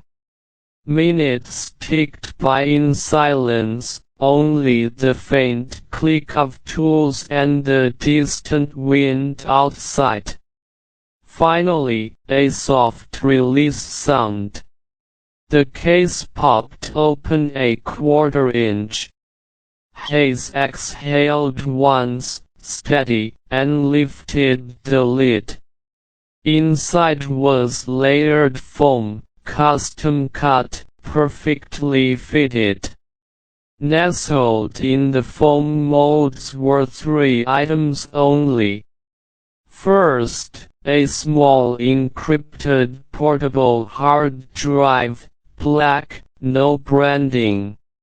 Second, a single folded manila folder, sealed with evidence tape, initialed in Carter's neat handwriting, easy. Confidential internal audit exempt. Third, a tiny sealed glass vial, empty, clear, no label. Torres stared at the vial first. Empty sample container. Sample of what Hayes reached out gloved fingers, hovered over it without touching. Toxin. Solvent. Whatever killed him. Possibly. Torres nodded to the folder. But this is the paper trail. This is why he died.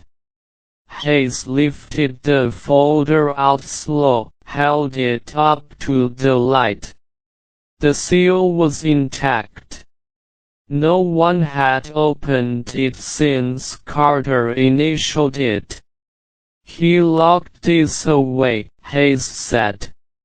Separated it from his apartment, separated it from his work computer.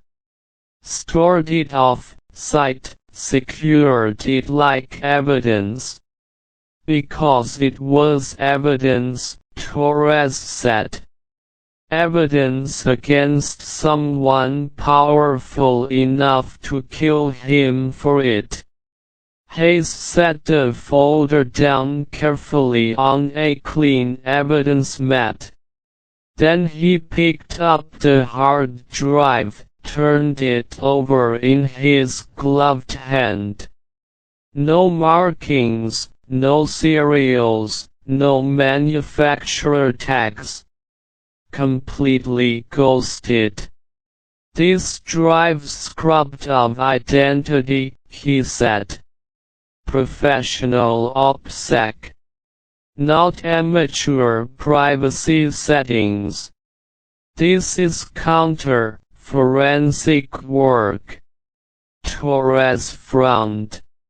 A compliance analyst doesn't learn that stuff on the job. Audit training doesn't cover ghosting hardware. No. Hayes's eyes sharpened. It doesn't.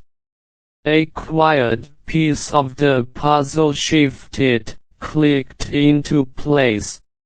Evan Carter wasn't just a boring corporate analyst. He was a regular guy living a regulated public life while running a secret, high-sensitivity investigation on the site. One dangerous enough to require off-site storage, ghosted hardware, sealed evidence folders. One dangerous enough to get him poisoned clean in his own apartment. Let's lock everything, Hayes said. Chain of evidence absolute. No gaps. This entire case hinges on these 3 items.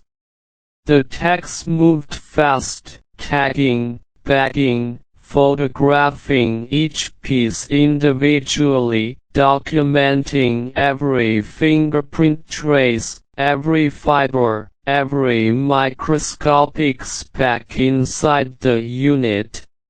While they worked, Torres's phone buzzed. She checked it, then looked up at Hayes, expression tight. "ME preliminary talks screen preview," she said. Carter's blood work came back fast. Toxicology signature matches a rare synthetic solvent compound.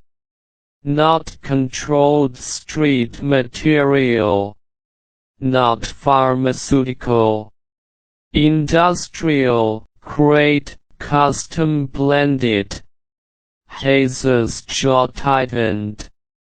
Custom blended. Yeah. Torres read from the screen. Rapid systemic shutdown. No pain response, no convulsions, minimal external markers. Designed to kill clean and leave a vague, hard to trace cause of death. Designed. Hayes repeated the word slowly. This wasn't a drug overdose. This wasn't accidental exposure. This was a weapon. A chemical weapon, tailored for invisibility. So we have a victim running a secret audit, Torres said, a custom kill toxin, a professional removal of digital traces, a wiped dashcam, a sealed evidence folder, and an empty sample vial. She paused. We're not chasing a street killer, Cole. We're chasing an operation.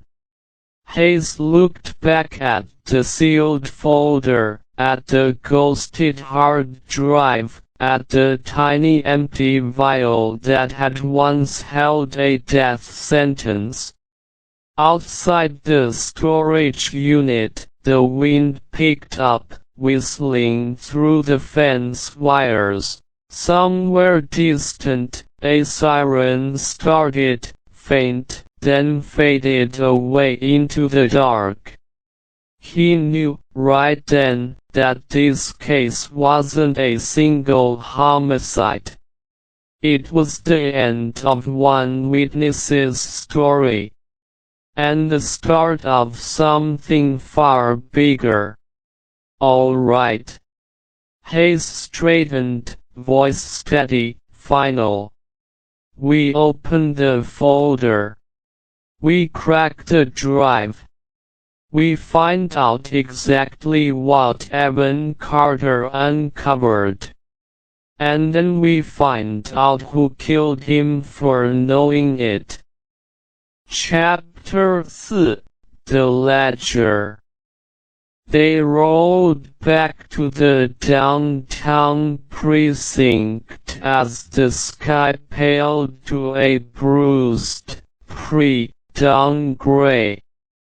The last of the rain had burned off, leaving the streets glistening, the air thin and cold.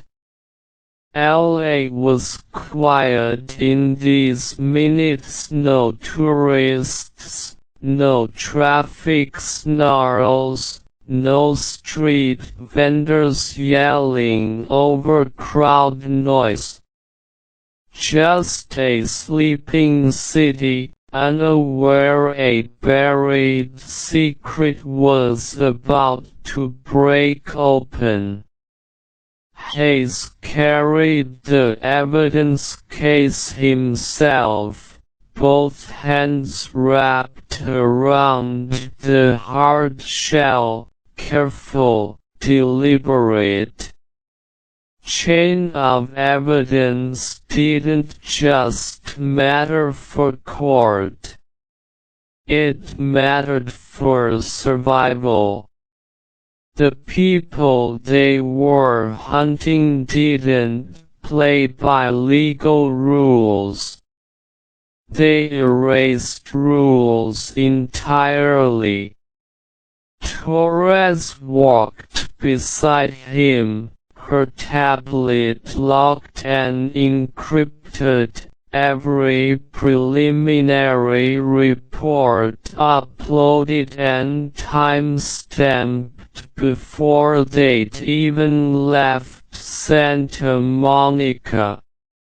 Forensics finished the unit sweep. 0 unknown prints. 0 usable DNA. The case only had Carter's prints, clean and consistent, no overlaps, no contaminants. Of course it did. Hayes pushed the precinct's back door open with his shoulder. They're too good to leave trace. They only let Carter leave his. The squad room was still half empty, only the night shift lingering, wrapping up trivial calls, public intoxication, petty theft, noise complaints, normal cases. The kind of violence people understood. The kind that didn't require custom poison and erased digital trails. They claimed the empty tech bay at the back of the room, a small, glass-walled space with shielded Wi-Fi, evidence lockers, and a forensic decryption station. It was the cleanest room in the building, sterile enough to process high-sensitivity material without cross-contamination. Torres locked the door behind them, flipped on the privacy blinds. No witnesses. No distractions. Let's see what he hid. Hayes set the black case on the stainless steel table. He peeled off his old gloves and pulled on fresh ones, crisp and unused, before touching the seal of the manila folder. The evidence tape gave with a soft, satisfying tear. Beneath the seal was a stack of printed documents, exactly 12 pages, all printed on plain white paper, no letterheads, no corporate logos.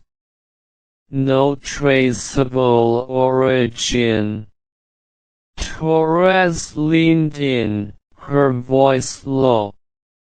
He printed these privately. Not at work. Not at home. No metadata, no printer tags. He covered every base. Hayes flipped the pages one by one, slow, reading every line before moving on. The first page was a ledger. Not a corporate spreadsheet, not an official audit report. A hand-compiled list. Typed in clean, uniform font, every entry aligned perfectly, just like Carter's books on his shelves, just like every object in his apartment. Dates. Transaction IDs. Shell company names, dollar amounts, origin accounts, destination accounts, millions of dollars, moving monthly, consistently, untraced, off-book transfers. Torres said, breathing out slow. Cross-border, layered through dummy firms. All untracked by standard compliance software. Hayes's eyes scanned the list, his jaw tightening with every line. The shell companies had generic, harmless names: Westside Holdings, Pacific Asset Management, Coastal Global Solutions. The kind of bland, invisible labels that slipped past automated audit filters every single time. But Carter hadn't slipped past them. He dug deeper. The final column on the ledger was hand-typed, a single plain text note next to every transaction: unauthorized diversion, untagged capital, internal bypass protocol. He found institutional fraud, Hayes said quietly. Not small-scale embezzlement. Not a couple of executives siphoning bonus checks. This is systemic. Built into the firm's own compliance loopholes. Torres flipped to the second page, a timeline Carter had constructed month by month, stretching back 2 full years. He'd been tracking this for 24 months. Quietly. No internal reports, no HR filings, no alerts to his superiors. Because his superiors were part of it. Hayes didn't hesitate. It wasn't a guess. It was the only explanation that fit the perfect silence, the hidden storage, the professional kill. If Carter had reported this through official channels, he would have been shut down, disciplined, buried in corporate red tape. Instead, he documented it alone, stored proof of sight, and waited. Waited for what? For enough evidence to take down the entire operation. The final page of the folder held a single name, typed bold at the bottom: no further notes, no explanation, Julian Voss. Torres's brow lifted. Voss, CEO of Voss Global Capital, private investment firm, high net worth clients, offshore portfolio management. Launders money for anyone who can pay. Hayes recognized the name instantly. Major crimes had run across Voss's periphery twice in 3 years. Both cases went cold, both witnesses recanted, both trails erased clean. Untouchable. Until now. Carter was auditing West Coast Financial, Torres said, connecting the dots fast. West Coast handles regulatory oversight for dozens of private capital firms including Voss Global. He wasn't just doing routine checks. He was hunting Voss's bypass network. And he found it. Hayes tapped the name on the page. This is the target. This is who wanted him dead. They turned next to the encrypted hard drive. Torres slid it into the forensic decryption station, activated the layered bypass software, and logged the attempt in the case file. The screen flashed encryption protocols military grade 256 bit layered security, no backdoors.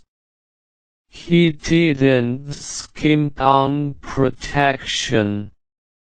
Torres stared at the progress bar creeping slow across the monitor. This'll take 20 minutes minimum.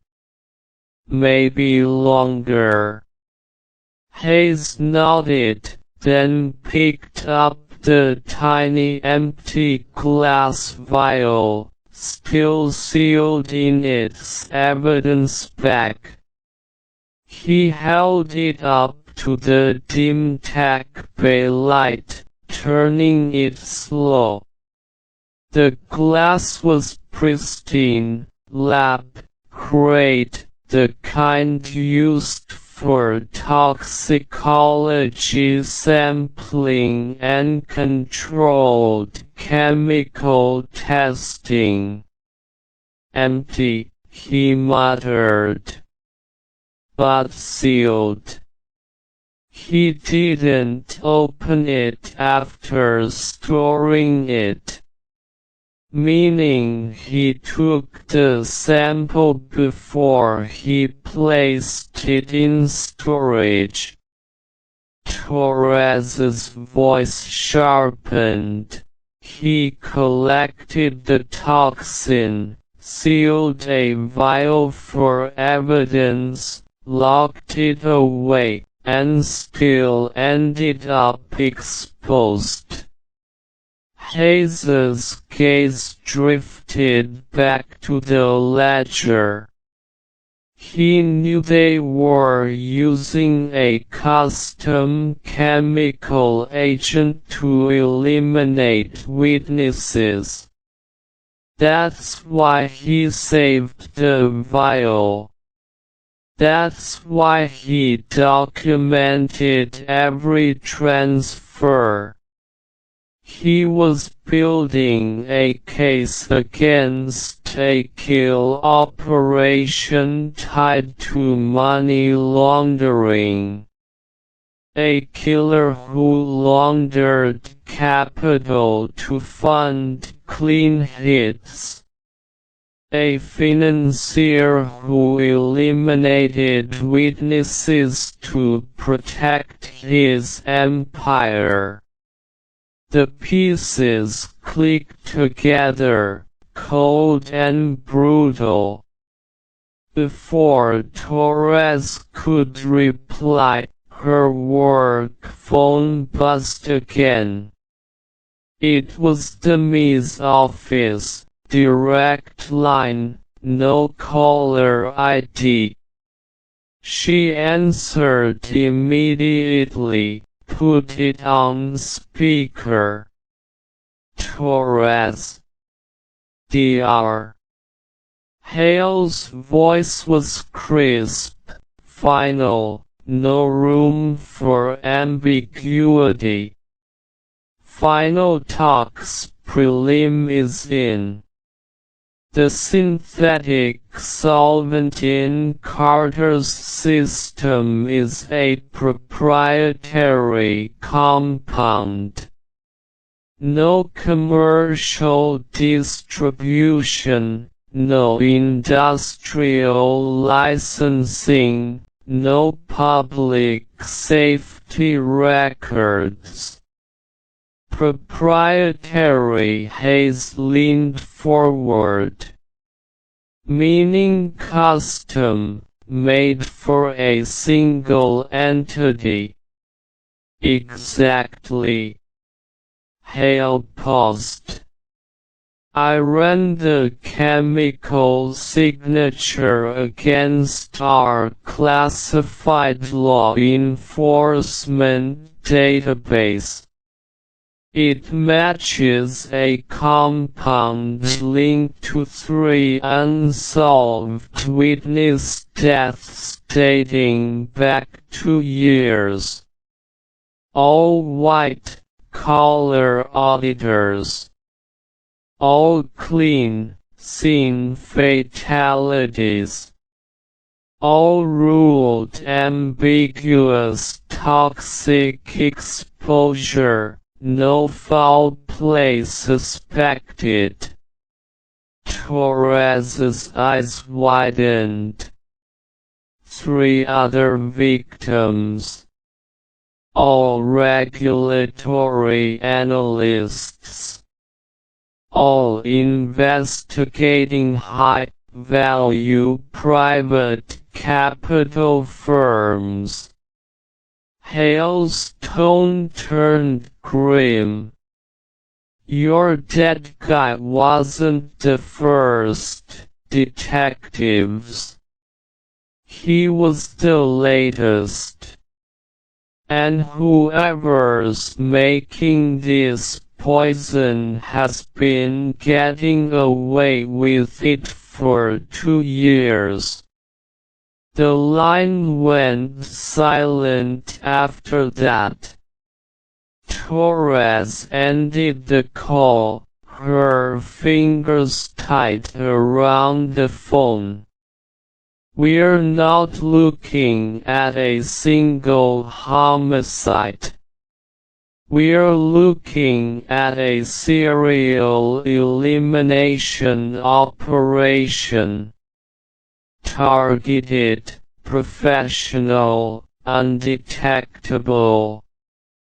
Hayes stared at the name on Carter's ledger. Julian Voss, and felt the quiet, familiar heat of a case that went deeper than anyone expected.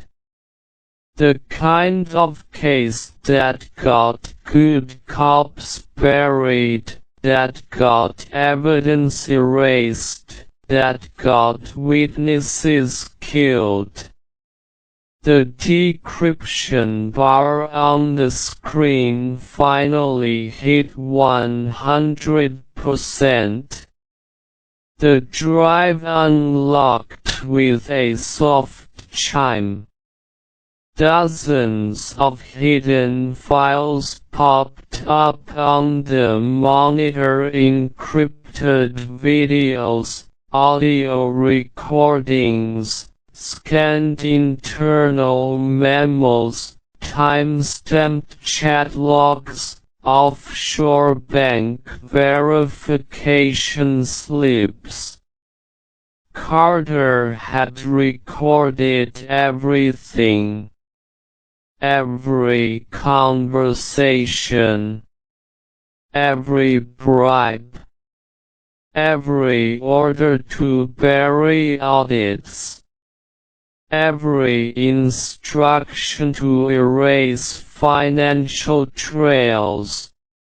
And buried in the final folder, labeled Final Witness Log, was a single video file, time-stamped the night before his death. Hayes clicked play. The screen flickered to life. Evan Carter sat in his spotless apartment, the same living room where he'd later died, his face calm, steady, no fear. He stared directly at the camera, his voice low and clear, perfectly controlled, just like every part of his life.